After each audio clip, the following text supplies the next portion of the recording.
Halo excellent people, jumpa lagi dengan saya Fajar Direndra Gregory.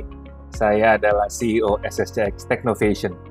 Dalam video ini, saya akan menjelaskan apa itu perbedaannya 4G versus 5G. Kalau kita bicara 4G dan 5G, pertanyaan pertama, G-nya itu apa? Nah, G-nya itu sebenarnya singkatan dari generations. Jadi ada 1G, yaitu generasi pertama, 2G yang kedua, dan seterusnya sampai 5G, berarti kita bicara generasi yang kelima. 1G atau 1G itu dimulai tahun 80-an. Itu adalah ketika telepon masih analog, gitu ya, masih analog. Nah, kemudian tahun 90-an itu adalah mulainya 2G atau 2G. Nah, di 2G ini kita mulai mengenal ada istilah-istilah GPRS, ada istilah Edge, dan lain sebagainya. Kemudian kita juga mulai mengenal adanya SIM card, ya, Subscriber Identity Module, itu kepanjangan dari SIM card. Nah, lalu beranjak di tahun 2000, inilah dimulai 3G. Nah, di 3G ini konsumsi mobile broadband teknologi ini sudah lebih banyak digunakan untuk browsing, untuk internet. Kemudian setelah 3G, tahun 2010-an itu mulai 4G. Tapi di antara 3G dan 4G ada 3,5G. Nah, mungkin kalau teman-teman suka lihat di poster-poster beberapa waktu yang lalu, ada itu 3,5G. Nah, sekarang sudah masuk ke 4G. Nah, di 3,5G ini ada teknologi yang dulu mungkin kalau masih ingat HSPA. Kemudian ada juga HSPA+. Nah, baik GPRS, kemudian Edge, ada HSPA, HSPA+, dan yang 4G ini adalah LTE. Ini adalah berbagai jenis teknologi untuk broadband communication yang digunakan oleh para operator seluler untuk menjalankan pertukaran data dan transmisi data tadi itu. Nah, lalu 4G dan 5G bedanya apa? Nah, dari satu generasi ke generasi berikutnya, tentunya yang berbeda adalah peningkatan penggunaannya.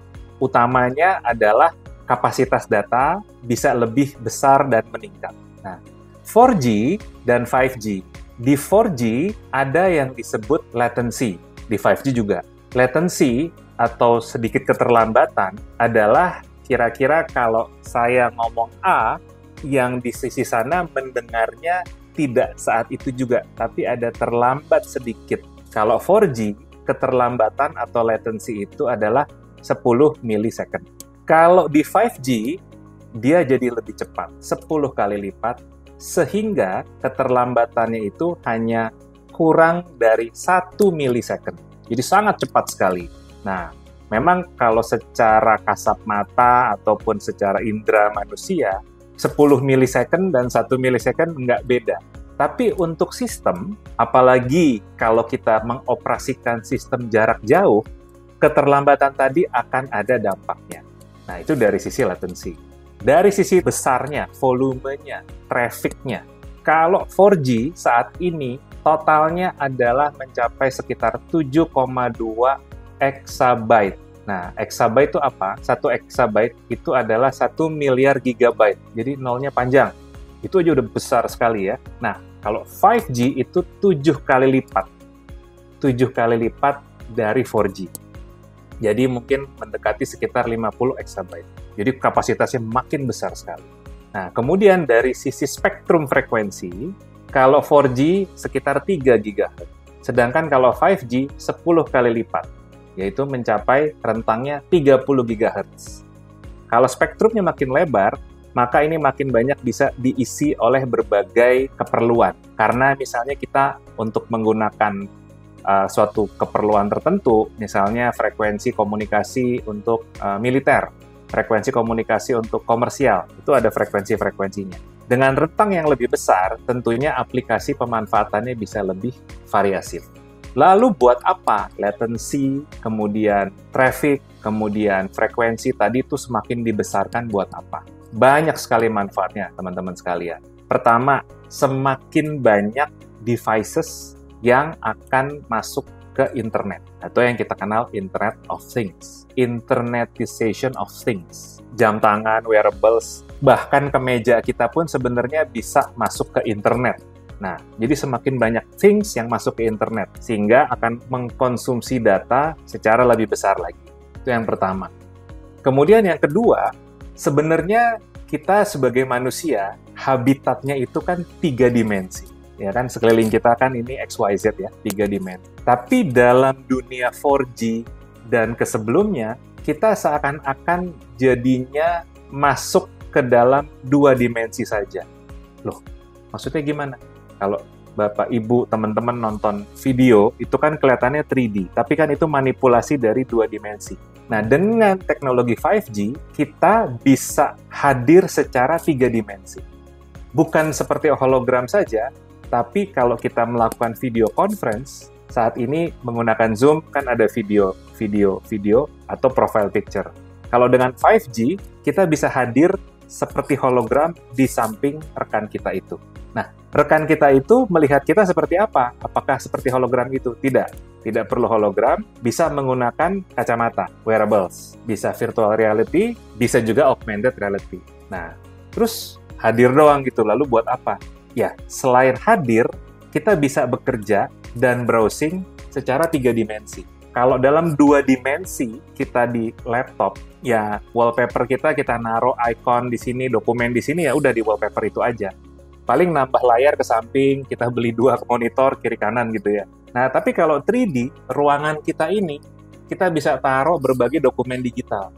Mungkin kalau pernah nonton film superhero seperti Iron Man, atau yang sudah cukup lama Minority Report, nah itu kita bisa browsing secara 3 dimensi. Browsernya bukan laptop kita, tapi menggunakan tadi wearables, dan nanti di-combine seperti ada gelang dan sejenisnya, kita bisa 3 dimensi dan menjadi ruang kerjanya luas sekali. Nah, kita bisa bayangkan kalau 2 dimensi saja kita bisa mencapai banyak sekali hal, apalagi kalau ruang kerja kita tuh dibuat menjadi lebih luas, dan kolaborasinya kita buat seperti itu.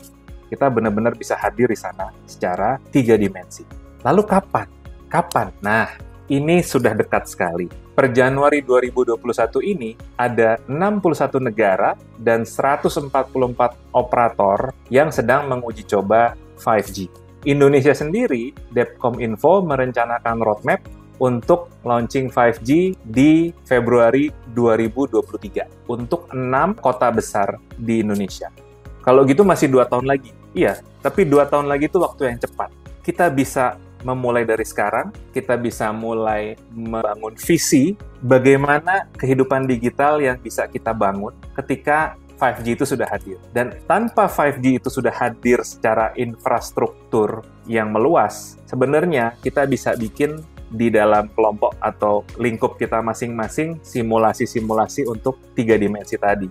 Karena teknologi augmented reality, virtual reality, semuanya sudah ada. Wearables juga sudah ada. Bedanya kan kalau 5G kita butuhkan karena transmisi datanya jauh dan banyak.